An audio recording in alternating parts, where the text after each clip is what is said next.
Y bueno, en este día tan especial, viernes 18 de diciembre de 2020, un año bastante especial también, También. pues es un día tal como hoy, pero del año 1973, la Asamblea General de las Naciones Unidas declaró al idioma árabe como quinta lengua oficial de la ONU. Años más tarde, bastantes años más tarde, en 2012, la UNESCO declara cada 18 de diciembre, cada día como hoy, como el Día Mundial de la Lengua Árabe. Con ello quiere reconocer la enorme contribución de esta lengua a la cultura universal y celebrar también la diversidad lingüística que tanto nos enriquece a todas las personas que habitamos este planeta. Bueno, la lengua árabe es la más hablada, se dice que es hablada por más de 400 millones. Hay las cifras más de 400 millones, Sí. ¿no? De personas de todo el mundo, lo que la convierte en el quinto idioma más hablado a nivel mundial después del mandarín, el español, el inglés y el hindi. Bueno, la Fundación Euroárabe ha querido traer aquí a una persona que le tenemos mucho aprecio mucho cariño, porque la trayectoria de colaboración de Bahir Abdulatif con la Fundación Euroárabe se remonta pues a cerca de 15 años. Sí. Empezamos con ella contactando después de lo que fue la invasión de Irak con el tema de un proyecto que llevábamos a cabo sobre la resolución de Naciones Unidas, la resolución 1325, Mujer, Paz y Seguridad. Y ella nos habló del tema del papel de las mujeres en los conflictos armados. Bueno, luego nos ayudó también en otras conferencias y en otras mesas redondas y en otros proyectos que abordaban el tema de la importancia de la traducción y la interpretación, ¿no? Con ello, en este tema hemos trabajado bastante con ella. Y bueno, y en conferencias de todo tipo. Pero ya pasamos a presentarla. Bahir Abdulatif es hispanista. Es una escritora, traductora y académica iraquí, nacida en Bagdad con nacionalidad española, que vive en nuestro país desde el año 1995. Desde que año que se declaró que se celebró la cuarta Conferencia Internacional de la Mujer en Beijing. Sí, efectivamente. Estaba celebrando Beijing. Sí, la conferencia de Beijing. Sí. Tú te viniste para España. Sí. Bueno, Bahir Abdulatif ha sido profesora en el Departamento de Español en la Universidad de Bagdad, en varias universidades españolas también, como la Autónoma, la Universidad Complutense de Madrid y la Católica de Ávila. Es coautora de más de 20 libros en español y en árabe, entre ellos Lapidación, Mujer Árabe, Islam y Sociedad, Mujeres en el Islam, una nueva lectura hermenéutica de los textos coránicos, La mujer en el Islam, muchos otros más. Ella fundó una editorial allí en su país de difusión cultural en árabe, el Aleph. Esta editorial estuvo desde el año 2000 al 2007. Bueno, Bahir ha publicado muchos libros sobre poesía, narrativa, teatro, además de numerosos escritos y ensayos. Ha traducido al árabe obras de autores como José Luis Borges, José Carlos Mainer, José Antonio Maraval, además de 2 antologías de poesía, una novela, varios libros sobre el legado de Al-Ándalus, entre otros. También ha impartido decenas de conferencias sobre el mundo árabe, islámico y también sobre el tema de las mujeres árabo-musulmanas. Y también la solemos ver, es habitual y la solemos escuchar en medios de comunicación tanto españoles como árabes. Su perfil profesional ha sido incluido en una decena de enciclopedias en árabe y en la guía de hispanistas árabes de Emilio Galindo.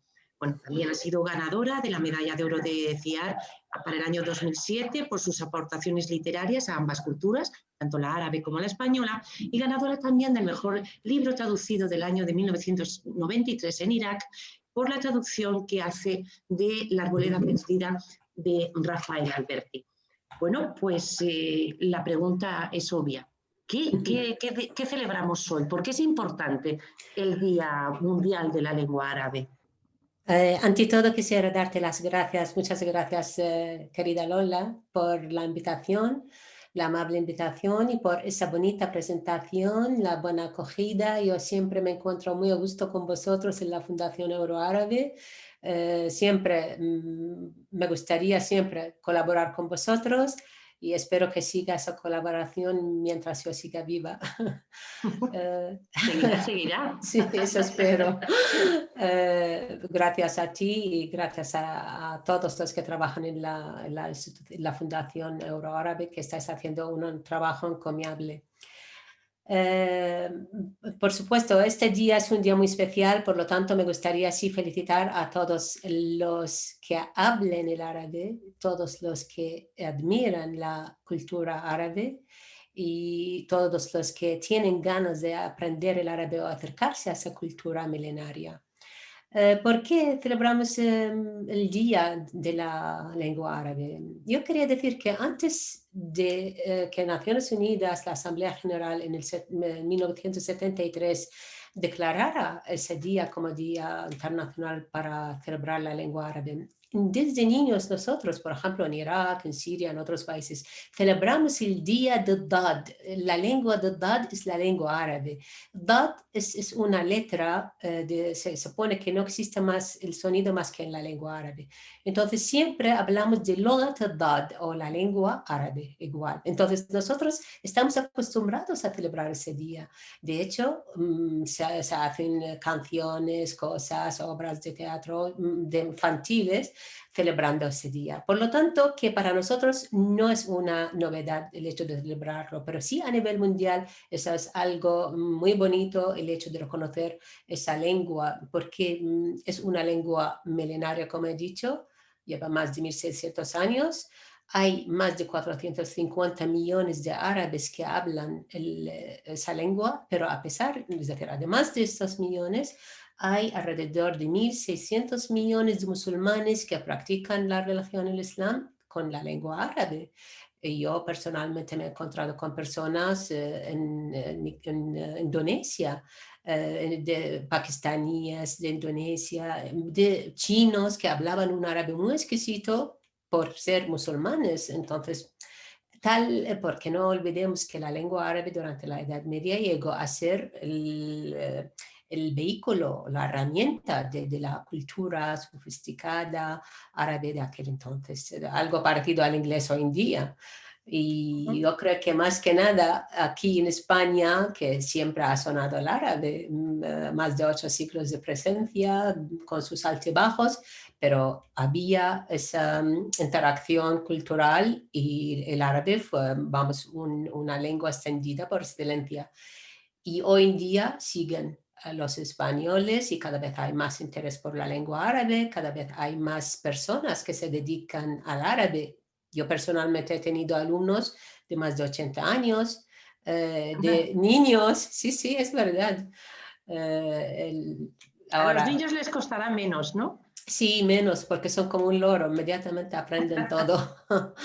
Entonces, he visto perfiles variados de gente que se dedica a las lenguas, pero también de periodistas, de analistas, de historiadores, arquitectos, de todo, es decir, porque da para mucho. Y no olvidemos que estamos en España, donde hay un montón de monumentos y de huellas y Y en de nuestra lengua relieves. también. En Sí, nuestra sí, lengua tenemos... eso quería decir, aparte de eso, pero aparte en la arquitectura, esas Sí, letras bonitas en la Alhambra, esas, con la caligrafía tan bonita, cúfica, me refiero que siempre hay algo que recuerde de la lengua árabe y luego también en la lengua española se dice que hay alrededor ahora de 4.000 palabras de origen árabe. Mucha gente no sabe eso. Por ejemplo, dicen taza, dicen naranja, dicen limón, dicen azúcar, dicen almázara, aceite, aceitunas, arroz, alcázar, alcalá,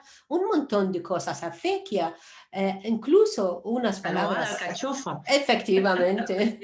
Incluso, por ejemplo, cuando decís hasta, eso viene de la preposición hatta.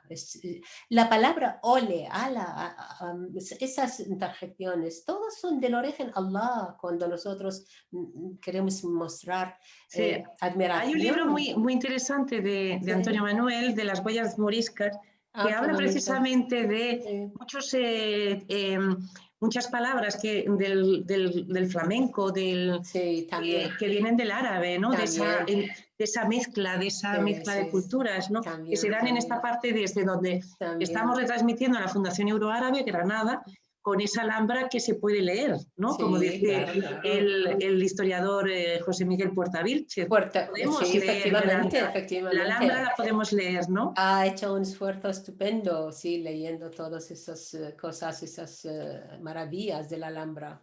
Sí, sí, tengo su libro y es una joya. Sí. Entonces esas lenguas, esas huellas que tienen de la lengua árabe en otras lenguas, como en la que hemos comentado, el castellano, Sí. y en otras lenguas. En otras lenguas también, porque por ejemplo en la lengua persa hay muchísimo. Algunos dicen que puede que llegue hasta 60% del árabe. El turco, el urdu, el pashtun, el kurdo. Hay un montón de lenguas, aparte de en África hay también un montón de lenguas que tienen su origen del árabe, que utilizan las letras árabes. Incluso en Malta, hay tantos países que hablan o tienen incluso la lengua árabe como segunda lengua o primera lengua.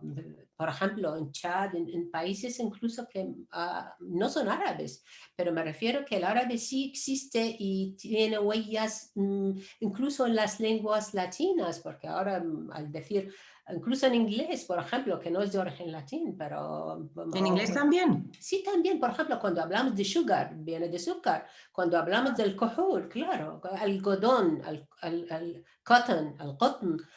Muchas cosas así, por ejemplo, arsenal, de arsenal, son cosas que la gente repite, pero sin pensar en el origen. Pero indagando un poco, sí, luego se descubre que el origen efectivamente es árabe. Y si a alguien se le ocurre buscar, hay un montón de las palabras, por ejemplo, en España, las que empiezan por L o A. Sí, y en la RAI se pone y se ve origen árabe, clásico, árabe andaluz. Sí, Sí, andalusí. hay otra cosa que nos llama mucho la atención, me imagino que a todo el mundo, pero por lo menos a muchas personas que no tenemos ni idea de hablarlo ni de poderlo leer, que es una pena, es el tema de la caligrafía, que es maravillosa y que es La muy verdad que diversa. sí.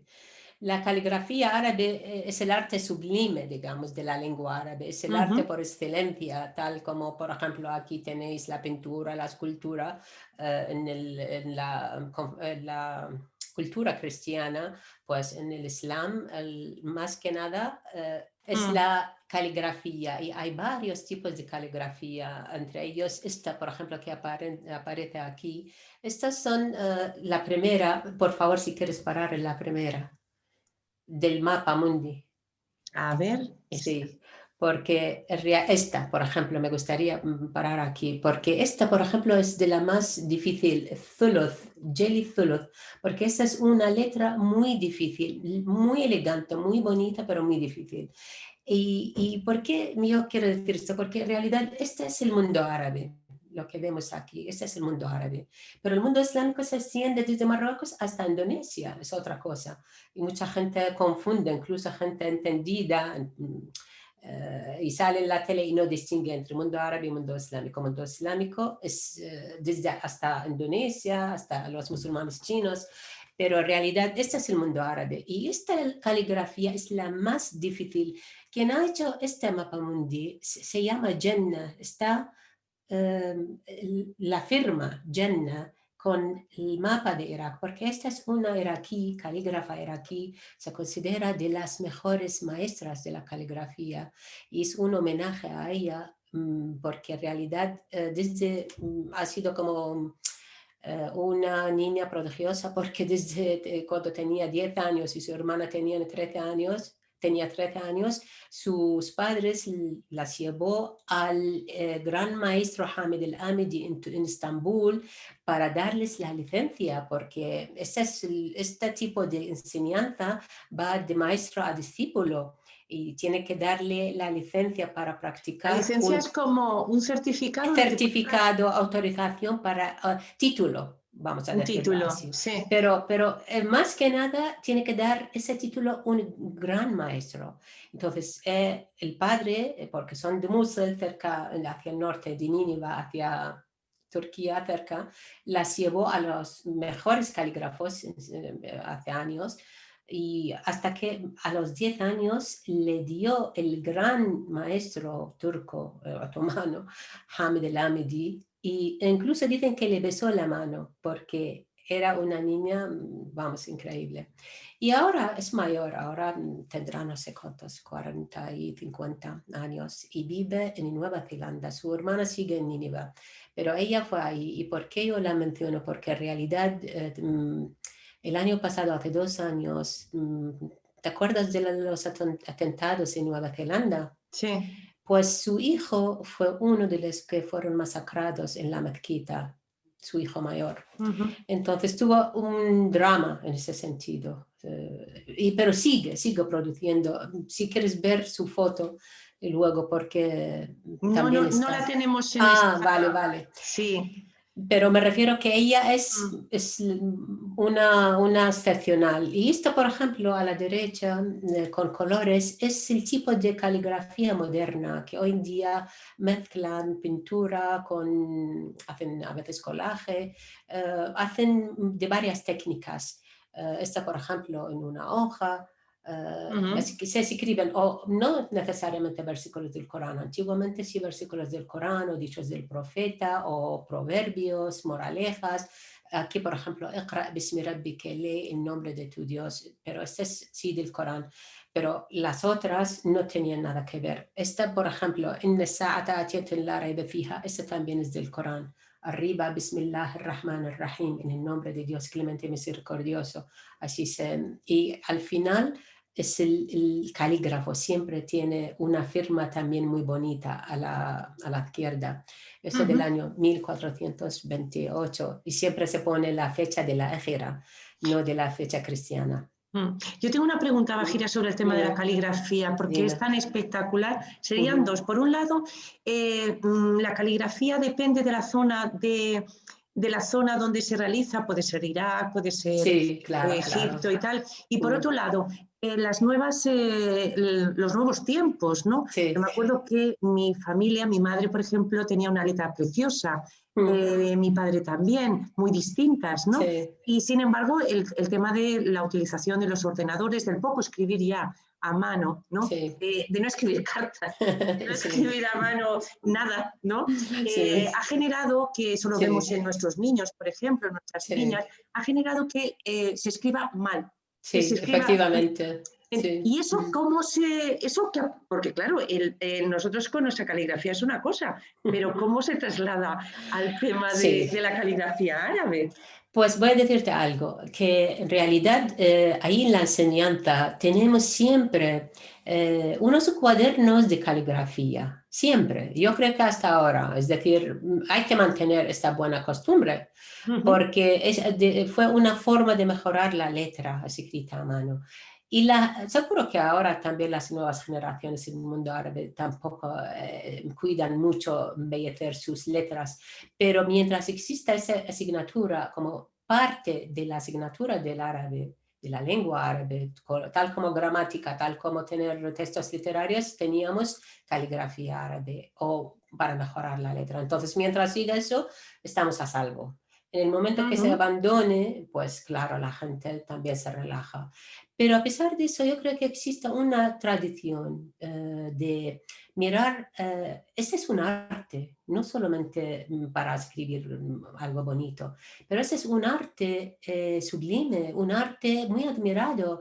Entonces siempre en nuestras casas hay cuadros, en nuestras oficinas, siempre hay alguna imagen, alguna obra artística de caligrafía.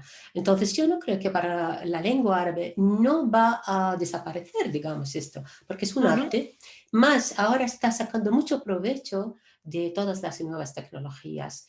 Ahora hay unas recreaciones de la caligrafía infinitas, maravillosas, pero siempre lo que vale, por supuesto, el hecho de escribir a mano horas y horas sin embellecer, por supuesto. Esto vale muchísimo, muchísimo. Y hay corrientes por distintas zonas, dependiendo de las zonas árabes.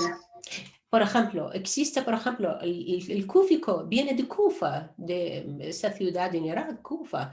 Por ejemplo, cuando se habla del persa, porque en realidad viene de Irán, cuando se habla del tagra'i, viene de Turquía, es decir, porque cada zona, el andalusí, el magrebí, toda zona tiene sus peculiaridades, siempre. Por ejemplo, lo que se ve en los monumentos del Andalus, hoy en día, o letra cúfica, estas que son rectas, con líneas rectas, o la andalusí, que hoy día abunda mucho en Marruecos y con los azulejos, con el arabisco.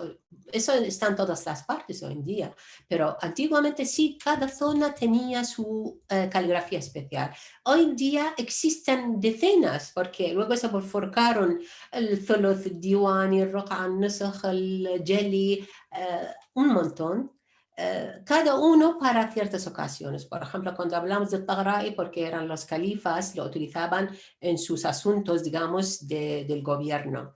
Cuando hablamos del persa, más bien de temas de poesía, de Khayyam, de Rubaiyat Khayyam o ese tipo de cosas. Las mezquitas, el thuluth, siempre encanta porque es muy elegante, muy bonito, muy difícil.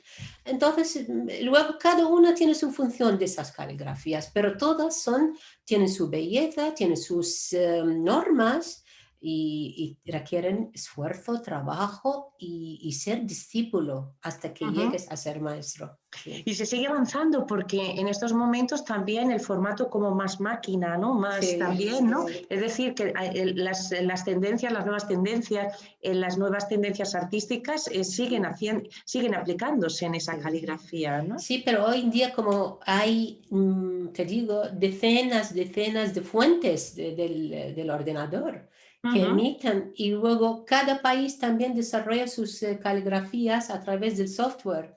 Entonces hay una barbaridad de caligrafías. Hay muchísimas, pero siempre lo que vale es la artesanía, el arte humano, porque eso es lo que vale y vale muchísimo. De hecho, para la arquitectura hoy en día se utiliza muchísimo y gusta a la gente. Les gusta muchísimo. Yo creo que cualquier persona que quiere ver, basta con poner caligrafía árabe en Google para que vea un montón de mundos, de líneas y de esa armonía, ese equilibrio en la imagen, esas líneas. Luego, muchas veces sí se utilizan también para versos, es decir, se combina la pintura con las líneas, con el arte, con la poesía. Es algo fascinante. La Fundación Euroárabe ha dado a lo largo de los años, ha venido dando talleres de escritura árabe porque es que es una maravilla y tiene bastante éxito. Bueno, pues en el Día Mundial de la Lengua Árabe vamos a pasar a otro tema, ya aprovechando que tenemos a nuestra querida Bajira Abdulatif. Vamos a hablar de la influencia de la literatura árabe en España, Bajira. Por supuesto, el tema es muy largo, así que hoy estamos dando pinceladas. Sí, por lo tanto voy a decir, es que en España en concreto, aparte de la existencia de palabras, de términos especialmente, por ejemplo, en toponimia, en agricultura, hay un montón. Vosotros muchas veces no os dais cuenta, pero yo me acuerdo la primera vez que cuando llegué, incluso veía nombres, palabras, incluso las caras veía. Eso es aparecido. Entonces, y luego cuando empecé a indagar más en la literatura, en la lengua hablada, incluso hay dichos y formas de refranes, de dichos. Sí. Por ejemplo, el hecho de decir de la Ceca a la Meca, por ejemplo. Ah, bueno, claro, de toda la vida se dice eso. Claro, por ejemplo, es decir, la Ceca, la casa de moneda, a la Meca, es decir, va de lo más material, mundano, a lo más espiritual y normalmente a la gente que está... por ejemplo, cuando se habla de dar la matraca es el martillo, matraca en árabe. Sí, cuando alguien Sí, que me por estás poniendo la ejemplo. cara. Sí, dar la Sí, matraca es sí, el sí. martillo. Sí, sí, matraca, matraca, el martillo. Por ejemplo, yo qué sé, cuando se habla de marras, cuando de Ah, marras, eso viene sí, de marra una vez, marras muchas veces, algo archiconocido, archi sabido, ¿no? Y cosas así, pero claro, cada parte de eso requiere un montón de estudios. Hay estudios, refranes, Fajira. también hay parecidos, muchos. Lamentablemente yo tenía el porqué de los dichos en Irak, pero cuando vine no podía traer mis libros y aquí no pude encontrarlo, el porqué de los dichos, porque Qué era pena, sí, un libro caro. qué pena. Entonces me acuerdo que había en aquel entonces, yo llevo 25 años aquí, así que puedes imaginar, me acuerdo que sacaba algunos refranes y ponía el equivalente en árabe. Y había así algunos estudios, algunas cosas sobre refranes, por ejemplo, de Egipto con refranes españoles, pero en realidad son refranes árabes con refranes españoles, sí, hay mucho, Ujú, mucho. Eso hablando del tema de la lengua, pero también en mm, la literatura se puede hablar del libro de Buen Amor, ¿no? Y la influencia, por ejemplo, de la literatura árabe, por ejemplo, no sé si tú has tenido la oportunidad de ver o alguien habló en vuestras conferencias sobre Tawq al-Hamam, el collar de la paloma. sí, sí, Sí, sí, sí. sí, sí, Sí. de Ibn Hazm al-Andalusi, por ejemplo, Ujú, el primer libro de amor y hablando de todas las facetas del amor y de, pues, un libro fascinante para aquella época. Si hablamos, por ejemplo, si vemos incluso en Las Mil y Una Noches, por ejemplo, que me gustaría luego hacer una parada un poco para hablar sobre este tema. En la literatura española se encuentran muchas cosas. Por ejemplo, Calderón de la Barca, La vida es sueño. También tuvo esa de la idea de uno de los cuentos de Las Mil y Una Noches. Incluso se dice que en la obra de Gonzalo de Berceo, digamos, la figura por excelencia, ¿no? ujú. Del Mestre de De Cumnalí. Clarecía, no, Clarecía, Ah, de Clarecía. sí. Ujú. Dicen que en sus milagros, los milagros de Nuestra Señora, dicen que uno de estos ha copiado, se ha inspirado en uno de los cuentos de las Mil y Una Noches. Ah, Sí, precisamente de una historia de un comerciante bagdadí que estuvo ujú. de viaje, fue de viaje a la China y ahí en la China perdió todo su dinero, tuvo que pedir de préstamo una cantidad de dinero para resolver su situación y quedó con esta persona que le dejó el dinero en darle la deuda en una fecha y un lugar concretos. Pasaron los años y él volvió a recuperar su fortuna y quería cumplir, pagar aquella deuda, pero no pudo estar ni en el momento ni en el lugar aquel. Entonces dejó el dinero en una pieza de madera en el río, en el mar, y pidió a Dios que, por favor, que le ayudara a pagar su deuda y que se realizó digamos, el milagro.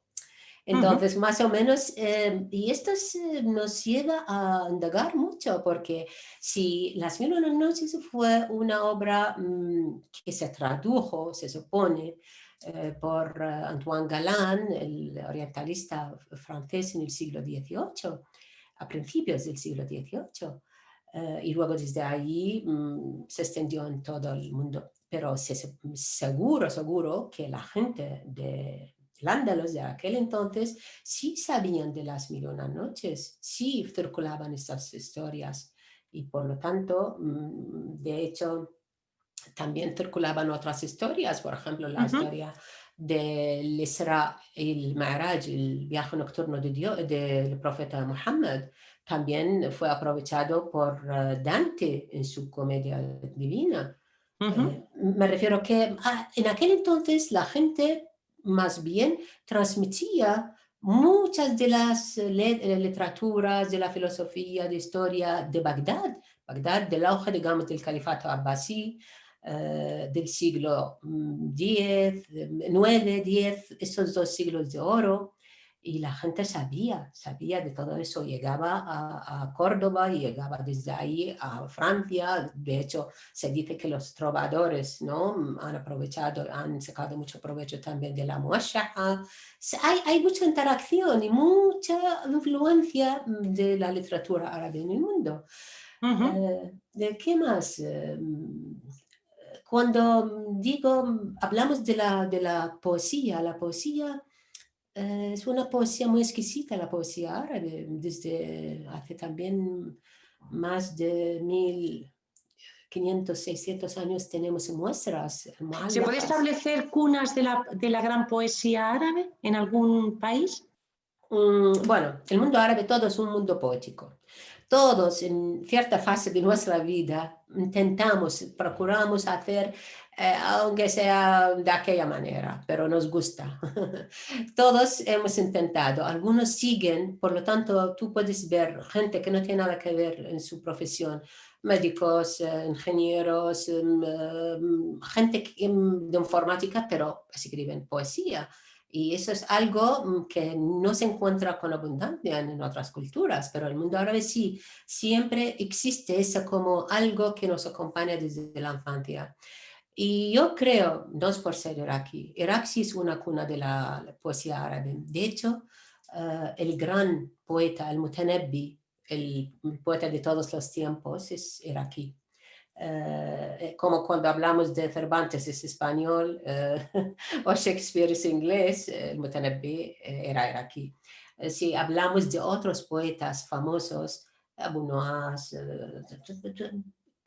todos en su mayoría eran de ahí durante el califato abbasí, porque el califato abbasí también fue un punto de atracción por el auge de la cultura, de la civilización que llegó.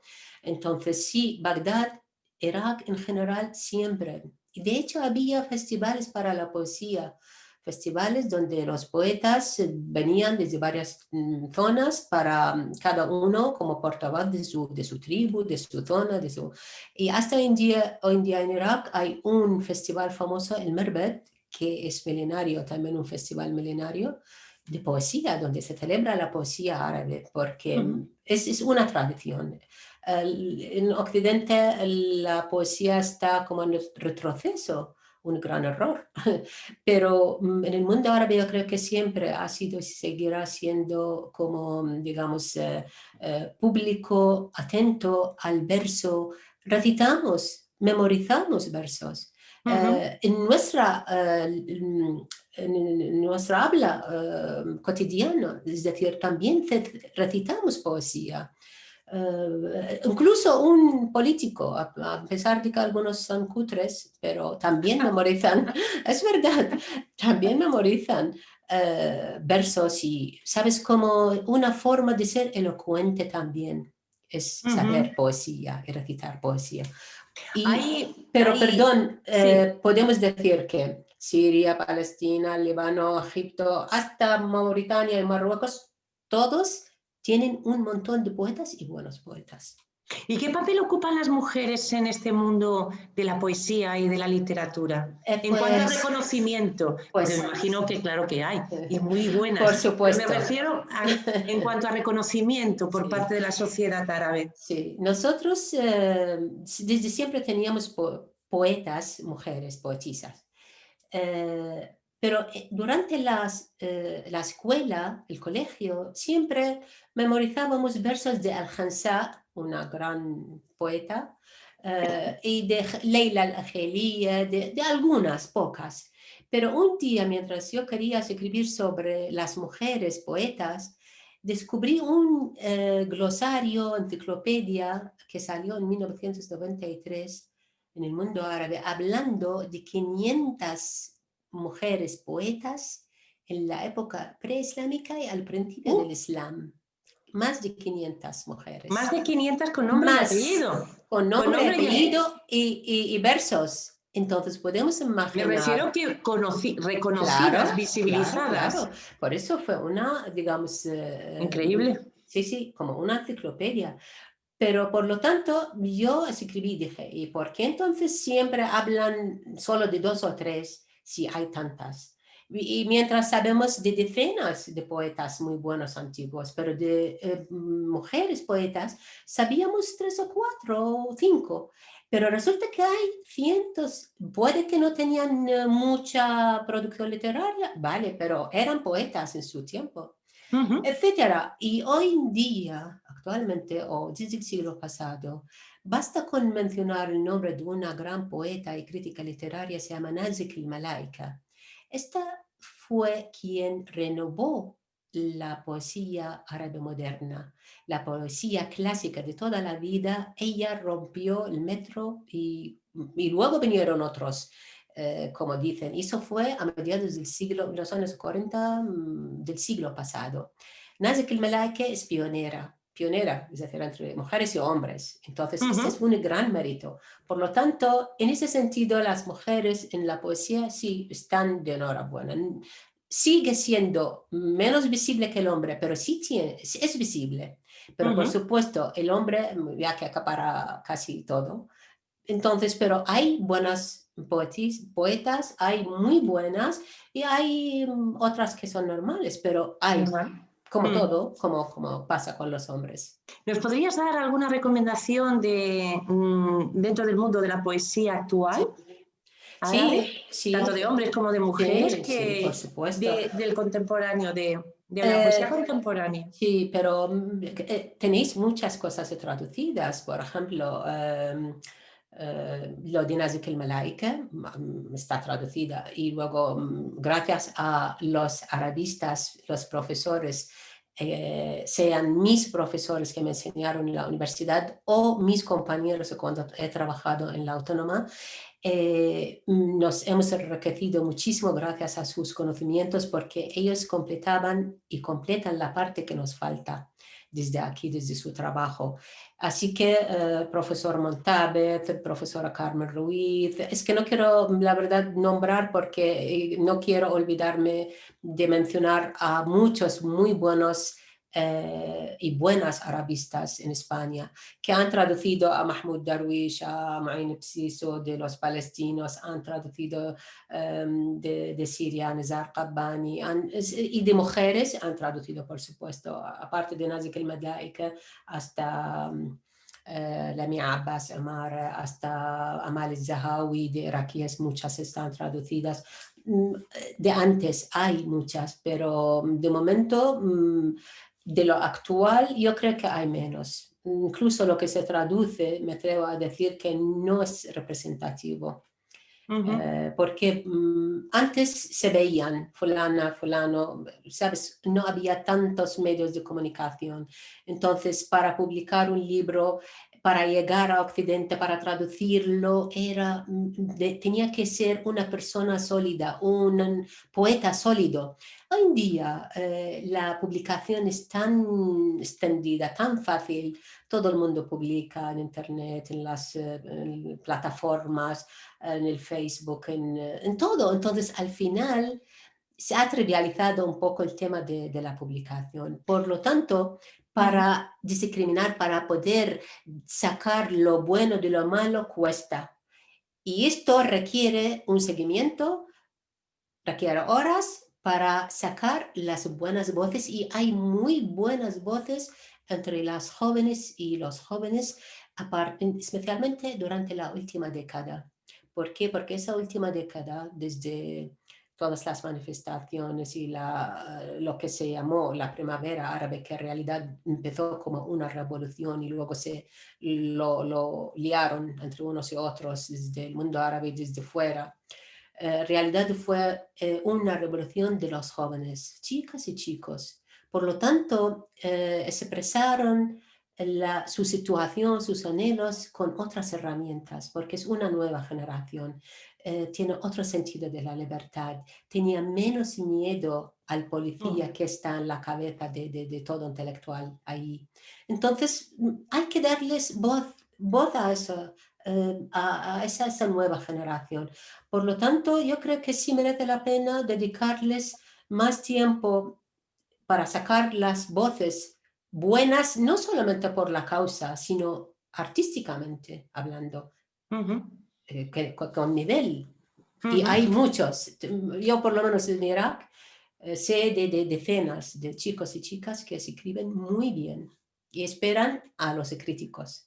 Entramos así en otro apartado que también me gustaría tocar contigo, es el tema de la traducción, ¿no? La importancia que tiene, lo has comentado antes, ¿no? Todo depende de que tengas una buena, un buen profesional para hacer esa traducción. Y si ya lo llevamos a los medios de comunicación, tú además eres una persona que se te llama mucho por parte de medios, lo hemos dicho antes, tanto nacionales, tanto españoles como Radio Nacional, El País o Televisión Española, y también árabes, ¿no? Entonces, claro, el problema de la lengua árabe, que es una lengua que no es conocida por la gran mayoría, puede vincularse, pues por ejemplo, todo el tema del radicalismo, del terrorismo y tal, ¿no? Ahí hay un problema, ¿no? También.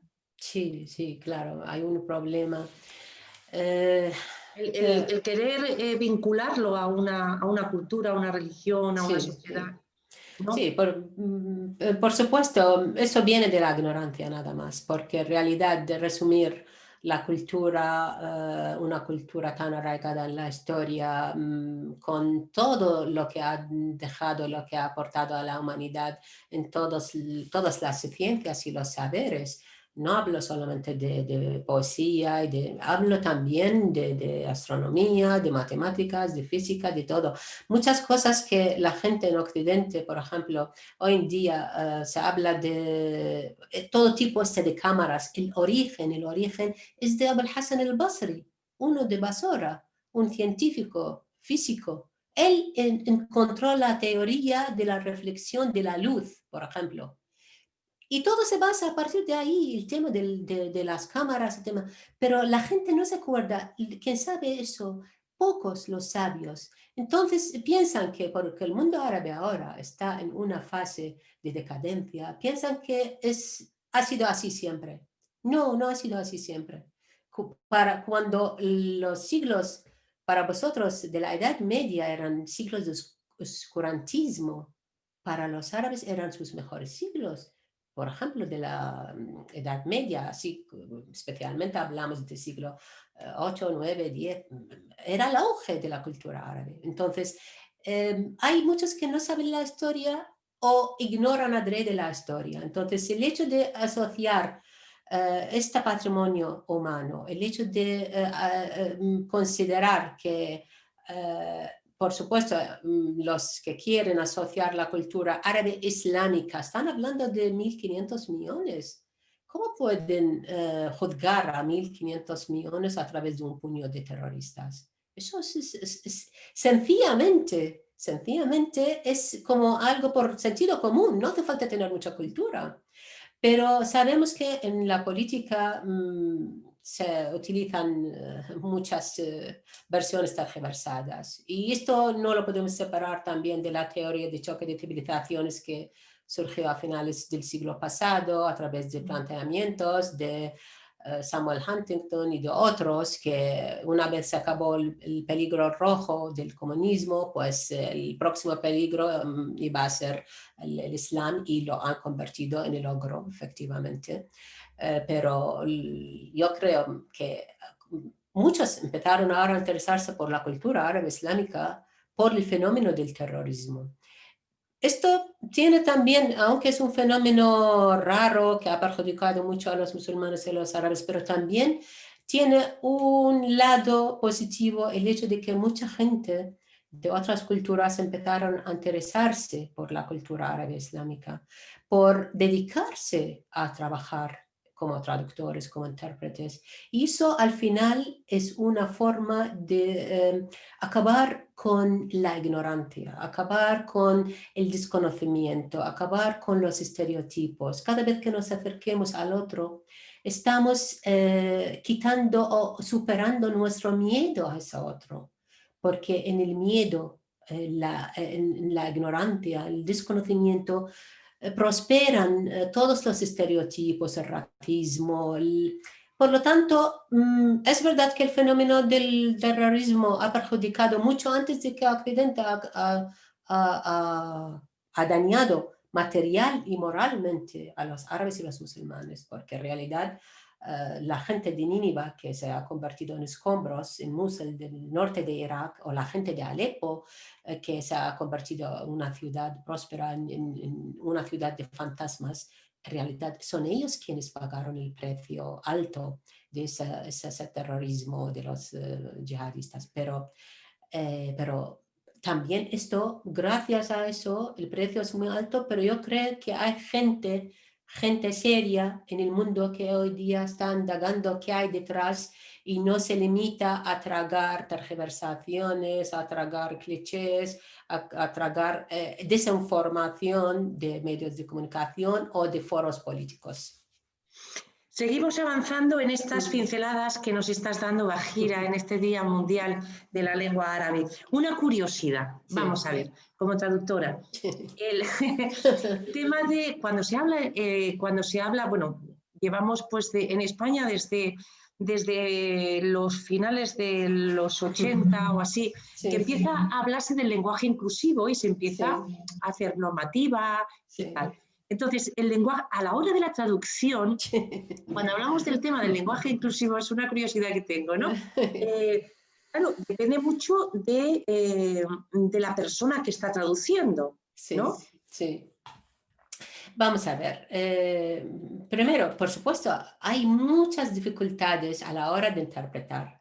Yo llevo más de 30 años como traductora, intérprete, es decir, de reuniones de alto nivel o intérprete de cabina de conferencias. Entonces, en la cabina tú no tienes tiempo para reflexionar, pensar, elegir un sinónimo u otro. Y encima hay que hacerlo a la vez. Estás hablando y estás almacenando, traduciendo y sacando. Es Son automático. Automático. Pero tiene que ser automático controlado, es decir, eligiendo buenas palabras, cuidando las estructuras. Entonces, muchas veces por el hecho de resumir, porque no hay tiempo, y estamos bajo una presión tremenda, muchas veces no se cuida esa parte, el lenguaje inclusivo. Es decir, en árabe nosotros tenemos, por ejemplo, el masculino y el femenino, dual masculino, dual femenino, plural masculino, plural femenino, pero normalmente todos masculino, todos masculino. ¿Existe igual de resistencia que en el español, el inglés, el francés? Sí, ¿no? Más que nada porque yo creo primero, porque no existe la conciencia del lenguaje inclusivo. Esta es una.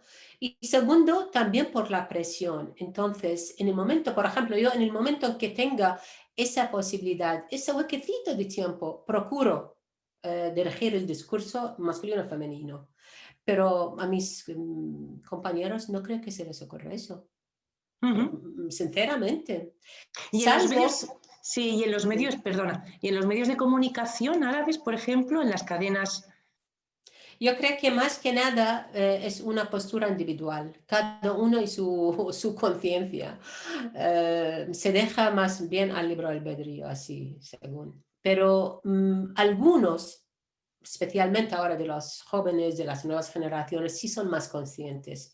Pero hasta ahora no existen normativas claras en ese sentido para que sea por ley, porque mientras no sea por ley, es decir, la gente, yo qué sé, por varios motivos, prefiere utilizar el masculino y punto. Pero nosotros que tenemos en árabe el femenino en todo, como en español, y más, tenemos el dual masculino, dual femenino. Entonces, se supone que hay que aprovecharlo, pero rara vez. Por lo tanto, depende, yo creo, de cada persona y de su nivel de conciencia, de empatía, de respeto, de muchas cosas. Pero hasta ahora deja mucho que desear. Pues ahora lo que nos gustaría es adentrarnos un poquito más en tu persona, en saber quién eres, ¿no? Hemos dicho al principio, hemos hecho una presentación bastante Sí, somera, pero me gustaría que nos contaras tus facetas como poeta, como narradora, sí, como crítica y también como investigadora, ¿no? sí. Bueno, yo en realidad desde niña hacía mis pequeños libros. ¿Por qué? Porque mi padre tenía la editorial y la imprenta más grande en Bagdad, en Irak. Esto desde los años 50, 60, 70. Entonces, yo desde niña, especialmente yo y mis hermanas y hermanas, somos 10, íbamos cada vez 2 o 3 van, porque no podemos ir toda la tribu, íbamos a la imprenta y nos hacían cuadernos pequeñitos con colores. Y yo me acuerdo estos cuadernos de cada página de un color. Entonces me Sí. fascinaban. Y escribía mis cosas, lo que yo pensaba en aquel entonces que eran poesía.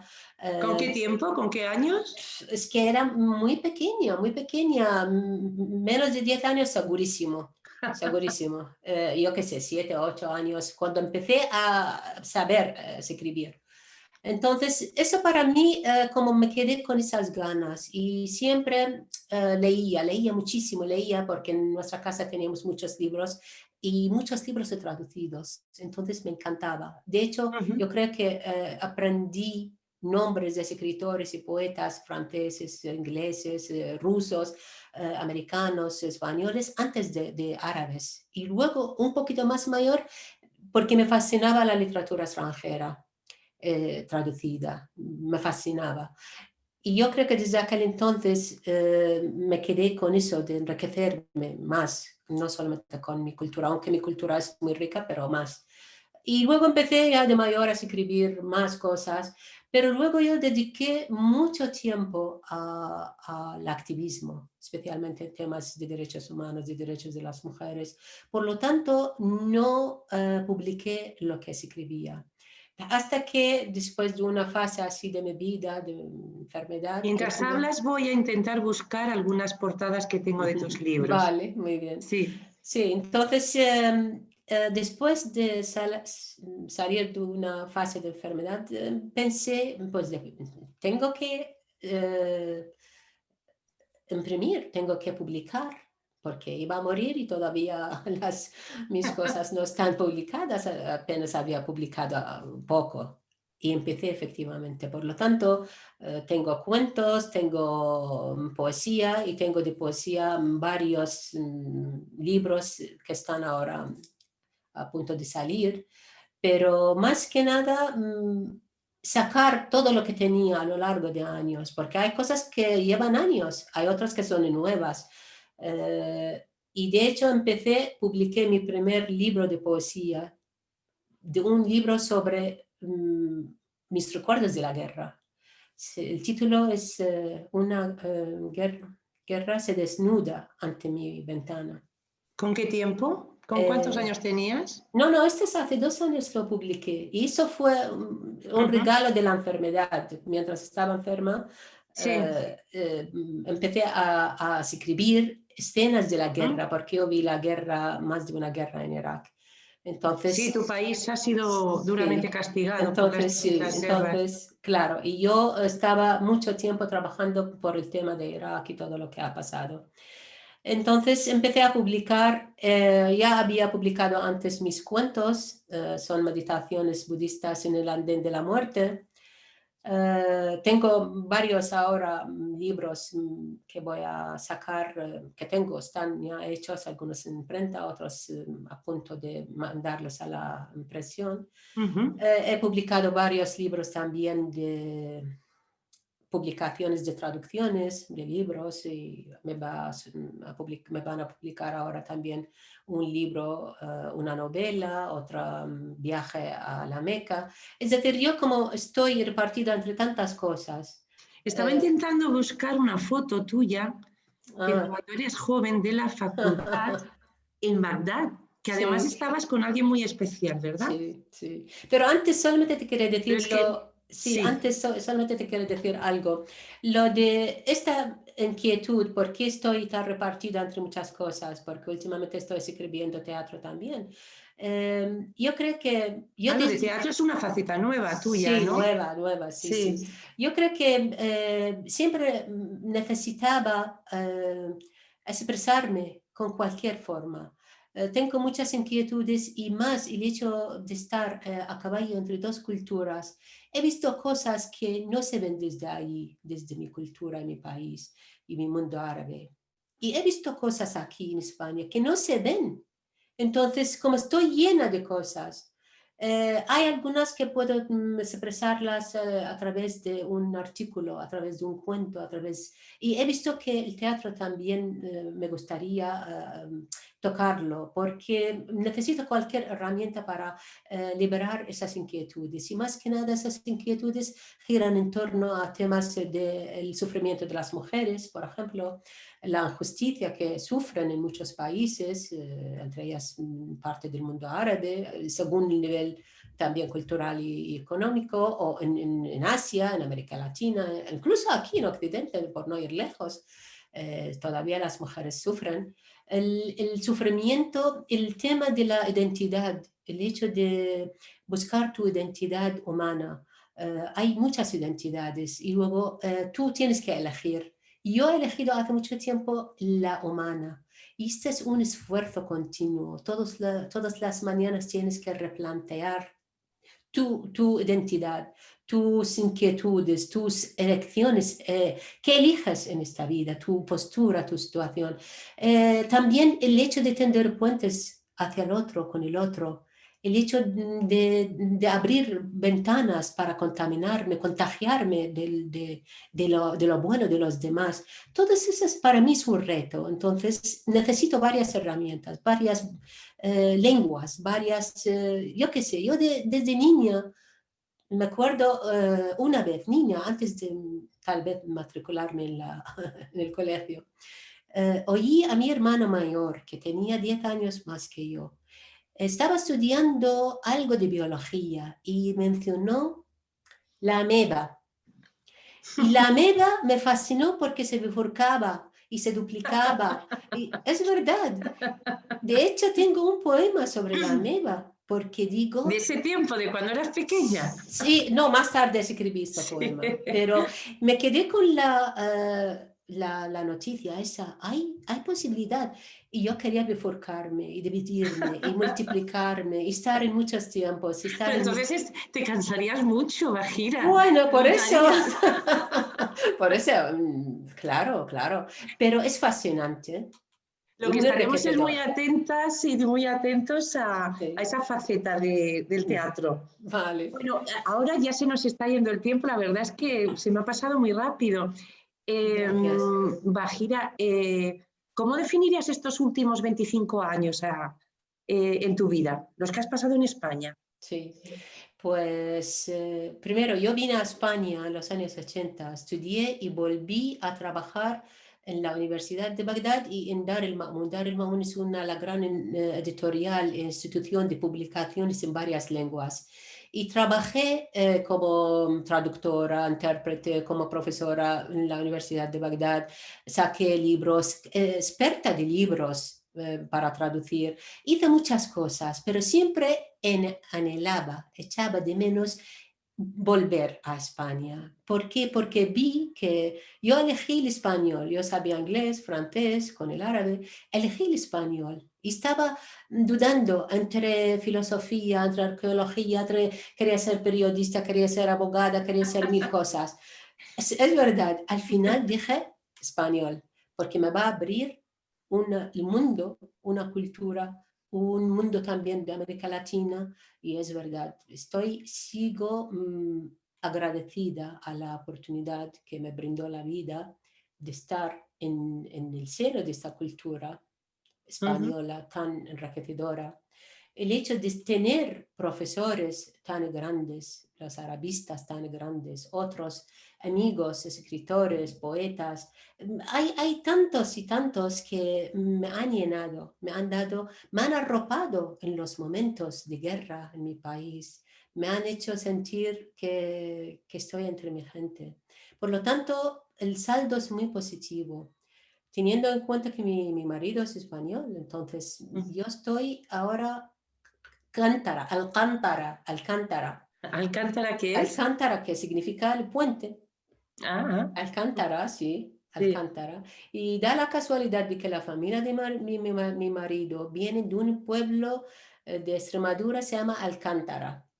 Entonces yo, de verdad, ¿por qué Alcántara? Porque tiene un puente romano desde hace 2000 años. Entonces yo pensaba, qué cosa más bonita del destino de hacer de mí esta Alcántara, esta puente, ¿no?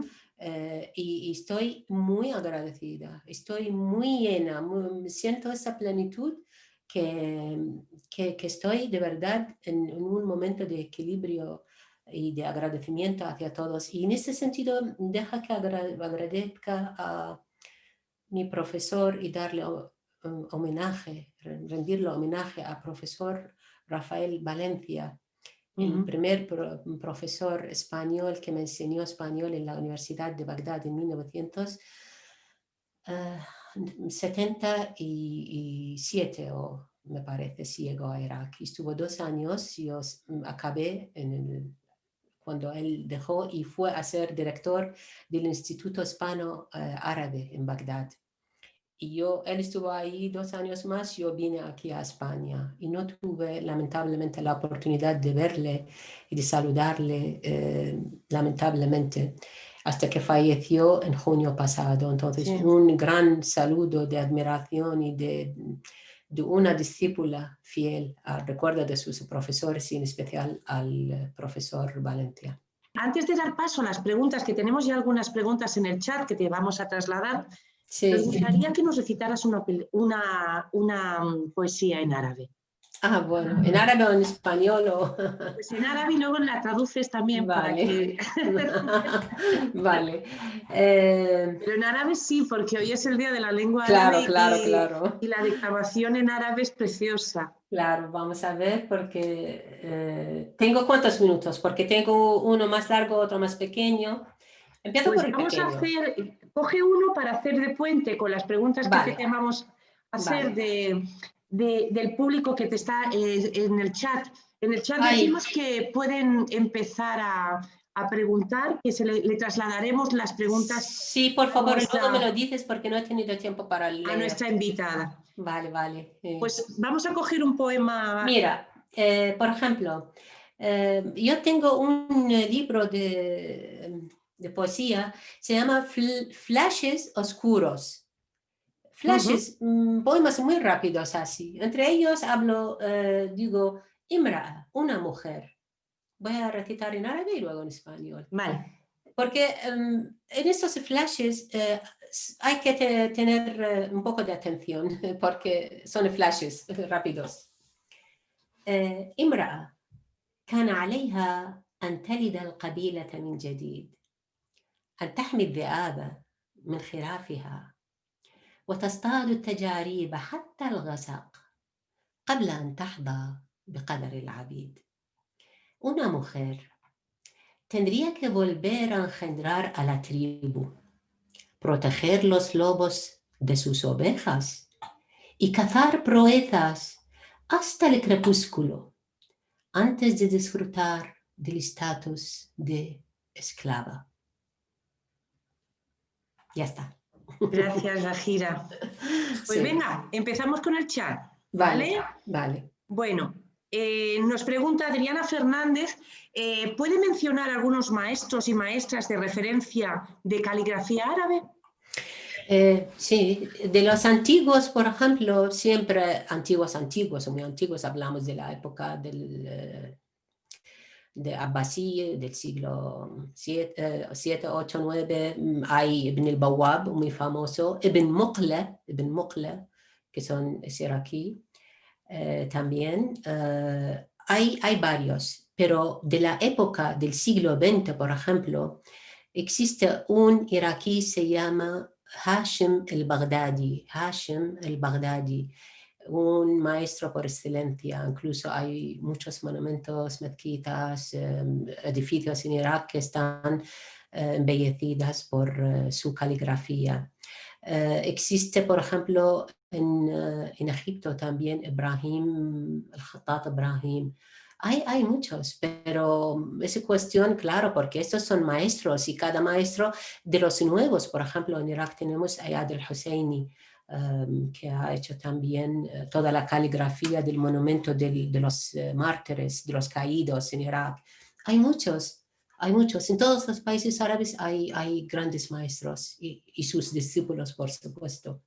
¿Qué más? ¿Es fácil encontrarlos? Me imagino que también, sí, ¿no? Sí, en Internet hoy en día incluso basta con poner caligrafía árabe, primero para deleitar la vista, los ojos, con esas imágenes de caligrafía, en imágenes de Google. Ver un montón, una maravilla, y te lleva de uno a otro, de uno a otro. Cuando has estado hablando de los poetas, no sé de quién es él, porque no me sale el nombre. Cuando hemos estado hablando de la poesía, has estado hablando de la poesía. Una de las personas que está con nosotros esta tarde comenta nombres de algunos poetas que mencionó: Al-Mutanabi, Abu Nawas, Nisar Kabani. Sí. Sí, estos son de varias épocas, sí, pero estos son de varias épocas. Por ejemplo, de la época de los Umayya hay muchos poetas muy buenos también, Jarir, el Farazdaq, hay muchos. Omar ibn Abi Rabia, hay muchos. Y luego de los abbasíes, hemos dicho Al-Mutanabbi, Abu Nuwas, Abu Tammam, Al-Buhturi, esos todos son como grandes figuras. Luego del siglo XX hemos dicho que hay también muchos: Badr Shakr al-Sayyab, Abdul Wahab al-Bayati, Abdel Mu'ta Hijazi, el egipcio. Hay un montón de Muhammad al-Maghut, el sirio. Es que hay muchos, muchísimos. Por lo tanto, de cualquier época se puede elegir grandes figuras, ni uno ni dos. Pero por supuesto, el maestro de todos esos maestros es Al-Mutanabbi, la gran figura del Mutanabbi. Bueno, te dan las gracias por la conferencia, te dicen que le está gustando mucho. Muchas gracias, querida Bahira, del doctor Adnan Kadin, creo. Adnan, es que no me sale. Adnan Kadin, creo. Dice muchísimas gracias. Muchas gracias, estoy agradecida por esta charla tan interesante, muy buena explicación, dice Karima Moual.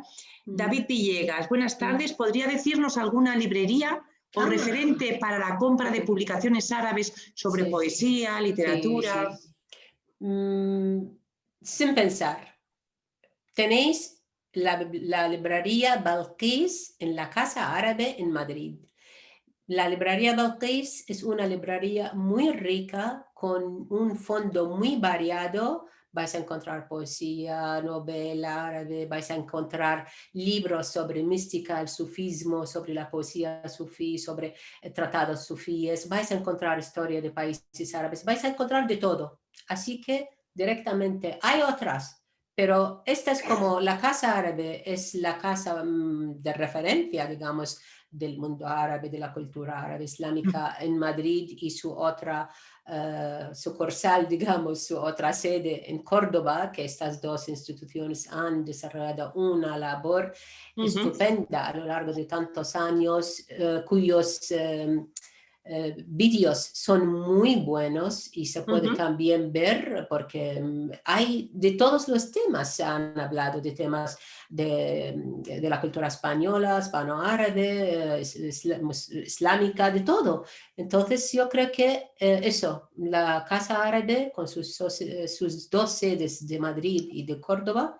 Hay Fundación Árabe Islámica, hay otras fundaciones, hay Fundación de Bentofail, y todos esos también tienen sus publicaciones y están haciendo una labor exquisita, maravillosa. Entonces, sí, hay que destacar el llegar a la página, a través de la página web de la Casa Árabe. Tienen un archivo impresionante, muy interesante, como ha dicho Bahira, no solamente de su librería, sino también las conferencias las tienen publicadas en vídeos que son bastante interesantes. Muy Nosotros también aquí muy interesantes, las tenemos. Sí. Pero la de Casa Árabe es que es un desarrollo muy espectacular, de exposiciones también. Sí. Es una gran maravilla lo que tenemos. Bueno, seguimos.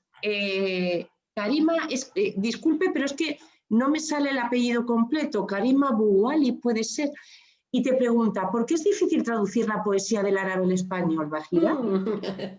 Primero, la poesía, para traducirla a cualquier lengua, es la tarea más difícil entre todos los tipos de traducciones.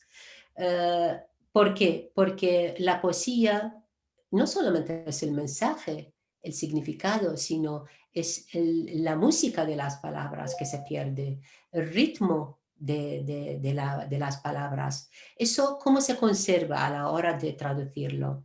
Una vez le preguntaron, bueno, esta es una anécdota. Rasul Hamzatov, el poeta famoso de Dagestán, en los años de la Unión Soviética había un festival de poesía y había unos poetas árabes y también había traductores árabes. Entonces, uno le mencionó, le recitó un versos y le dijo a Rasul Hamzatov, oh, qué verso más bonito. Hamzatov le dijo, pues no lo reconozco, eso no es mío.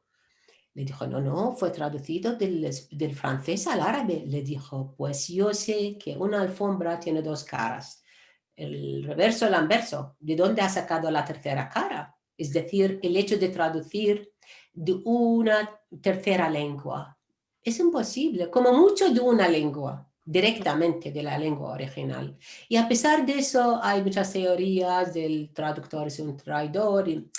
Bueno, lejos de todo eso, la poesía es lo más difícil. ¿Por qué? Porque cada palabra tiene su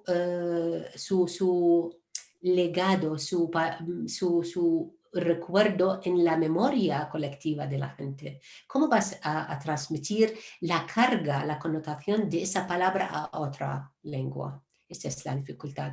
Sí pueden hacerlo las personas que son bilingües. Yo creo que es lo mejor. O una persona muy buena en ambas lenguas y que sabe o que escribe poesía y que también cuente con otros ojos de la otra lengua que también sabe de poesía y de la lengua, de las dos lenguas. Esto es lo mejor y no siempre se puede hacer eso. Seguimos con el chat. Bueno, te dan las gracias de nuevo a la doctora Bahira por su amena y sentida charla y enhorabuena a la Fundación. Muchas gracias por la respuesta que le has dado a Adriana Fernández y muchas gracias Bahira por esta conferencia tan detallada sobre la lengua, su caligrafía y su belleza e influencia en otras lenguas. El doctor Haidar, era un gusto para mí ser un alumno de Bahira en el Departamento de Español. Haidar, mi alumno. Jatwar Awad. Sí, doctor Haidar, sí, claro que sí. Es que tengo alumnos iraquíes, cuando enseñaba el español ahí, cuando inculcaba en mis alumnos el aprecio a la cultura española. Y luego cuando llegué aquí, ahora estoy enseñando a mis alumnos el aprecio a la cultura árabe. Entonces, este es el papel de puente. Sí. Y mis alumnos Alcántara, efectivamente. Y mis alumnos, la verdad, todos son brillantes. Esto es algo que a mí me llena de satisfacción y orgullo. Bueno, te siguen dando las gracias por la conferencia, ha sido muy interesante. Gracias a la doctora Bahira, a Abdulatif. Y a ver, pues no hay ninguna pregunta más. Una conferencia interesante, útil. Yo no me he dejado ninguna. Son las 7:15 pasadas y a mí me gustaría, antes de despedirnos, que ese poema que decías que tenías ahí, junto con el que nos has dicho, pues irnos en este día como homenaje a la lengua árabe, y como recordatorio de que existe, de que hay más de 400 personas en todo el mundo que lo hablan, pues dedicaros a ellas. 450 millones de personas. Ay, de verdad, 400 personas. ¿Cómo lo he bajado yo? 450, qué barbaridad. 450 millones de personas. De árabes, aparte de musulmanes. Así que ánimo para los que quieran. Pues en este 18 de diciembre, le dedicamos esta poesía a ellos y luego la que haces en español nos las traduces al español para los españoles y para las españolas. Cuando quieras, Mahira. Vale. Mira, estos son más bien fragmentos de un poema dedicado a las madres en general. Pero a mí me gusta porque echo de menos la presencia de mi madre y de muchas otras madres. Más en esta época, ¿no? Que muchas madres nos han dejado con la pandemia. Voy a leer en árabe y luego en español, si me permites, ¿vale? العنوان من سيرة كائن غير قابل للاختزال. في الليالي الموغلة في أرق الكون تتراءى لي، تمسح نعاسي بأهداب غيابها، تداعب أحلامي وتطرد عنها كوابيس الآخرين. كانت تغطي أحلامنا من برد قوادم الأيام، تنزع شوكة انغرست في شعر إحدانا من لعب النهار. ترى من سينزع مدى تدمي أيامنا وتقف الآن بلؤمها، تسخر من شيخوخاتنا. طيف أمي يغض الخطوة صباح العيد ليرشد آخر ملاك ضل طريقه نحو غصات المحرومين، تأخذ بيديه اللامرئيتين إلى جنة أخرى لم تتلوث بعد بخطى المؤمنين. ظل أمي الفارع يقاطع مونولوج السياسي، يخترق غضب الصامتين، يمر بي يوشوش روحي، ينهر خوفي ويختفي، فيدب حفيفه نصلا أثيريا يشحذ كلماتي. صوت أمي الوقور بحزنه أعادني إلى الحياة ذات حرب شيزوفرينية. الآن وقد مضت نحو سلامها الأبدي، من سيعيدني إليها في ميتاتي القادمة؟ كم كنت محقة يا أماه. حبل السرة لا ينفصم بالولادة بل برحيل الأمهات. شهادة الإله الأحد شقيا بيتمه خلق الأمهات. Biografía de un ser irreductible. Es un fragmento.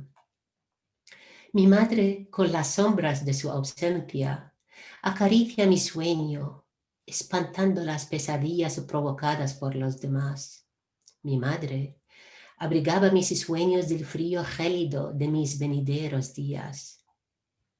Me quitaba alguna espina que se perdía entre los cabellos mientras jugaba en las mañanas soleadas de la infancia.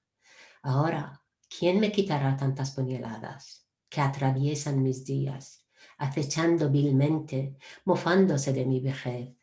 Mi madre aceleraba los pasos madrugando en cada fiesta para guiar al último ángel que extraviaba el camino hacia los deseos secretos de los desamparados, agarrándole la invisible mano, rumbo hacia otro paraíso aún no contaminado con los pasos de los quiméricos piadosos. La alta sombra de mi madre interrumpe el debate monólogo del político, franquea la rabia de los silenciados, se acerca serena, riñe mi miedo y desaparece. El murmullo de su voz avecina un canto etéreo que afila mis palabras. En una guerra esquizofrénica, serenamente la triste voz de mi madre me devolvió a la vida. Ahora que ella está ausente, ¿quién me resucitará en mis futuras muertes? ¿Cuál razón tenías, madre? El cordón umbilical no se corta con el nacimiento de las personas, sino con la muerte de las madres. Confesión de fe. Dios el único, desconsolado en su soledad, creyó a las madres. Gracias. Qué maravilla, Bajira. Muchísimas gracias. Espero que os haya gustado. Maravilloso. Y como decías antes, que sirva este poema tuyo a todas esas madres que se han perdido. Sí. Extensivo también a todos esos padres. A todos. Que hemos perdido en cualquier parte del mundo por esta pandemia, por el COVID-19. A todos. Por cualquier otra cosa. A toda la gente que echa de menos a su madre y a su padre. Pues muchísimas gracias. Te aplauden en el chat. Basil dice, mientras lo has empezado a leer, dice, quería pedir este poema, pero no quería que se emocionase Bajira. Es mi amiga, es un poema muy especial para ella. Efectivamente. Gracias, Basil. Muchas gracias. Con esto, Bajira Abdulatif, te damos las gracias por estar esta tarde en este día especial para la Fundación Euroárabe, poder contar contigo una vez más, aprovecharnos de ti, de esa relación que tenemos tan estrecha contigo, y me ha parecido realmente maravillosa. Me he tirado muchas gracias.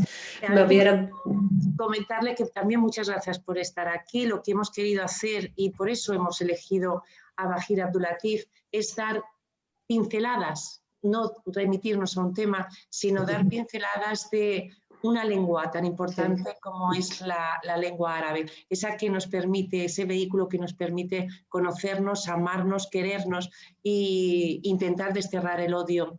Sí, es fundamental. Muchísimas gracias, Lola, por esta maravillosa hora o hora y pico que hemos compartido juntos. Muchas gracias a todas las amigas y los amigos que nos están escuchando, que han compartido esos momentos con nosotros. Gracias por sus bonitos comentarios y estoy infinitamente agradecida a todos.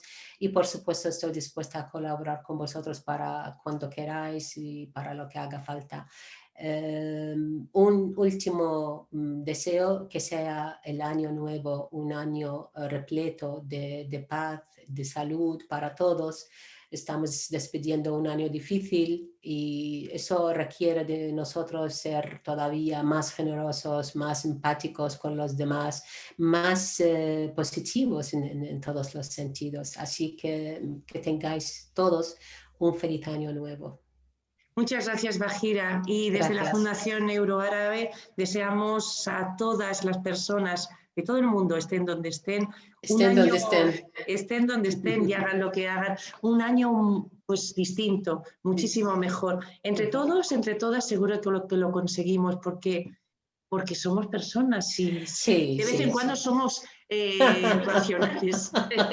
Feliz fin de semana y si no nos volvemos a ver, feliz año, felices Navidades, felices fiestas y felices vidas. Un año bueno porque nos vamos a empeñar en ello. Bajira Abdulatif, mil gracias.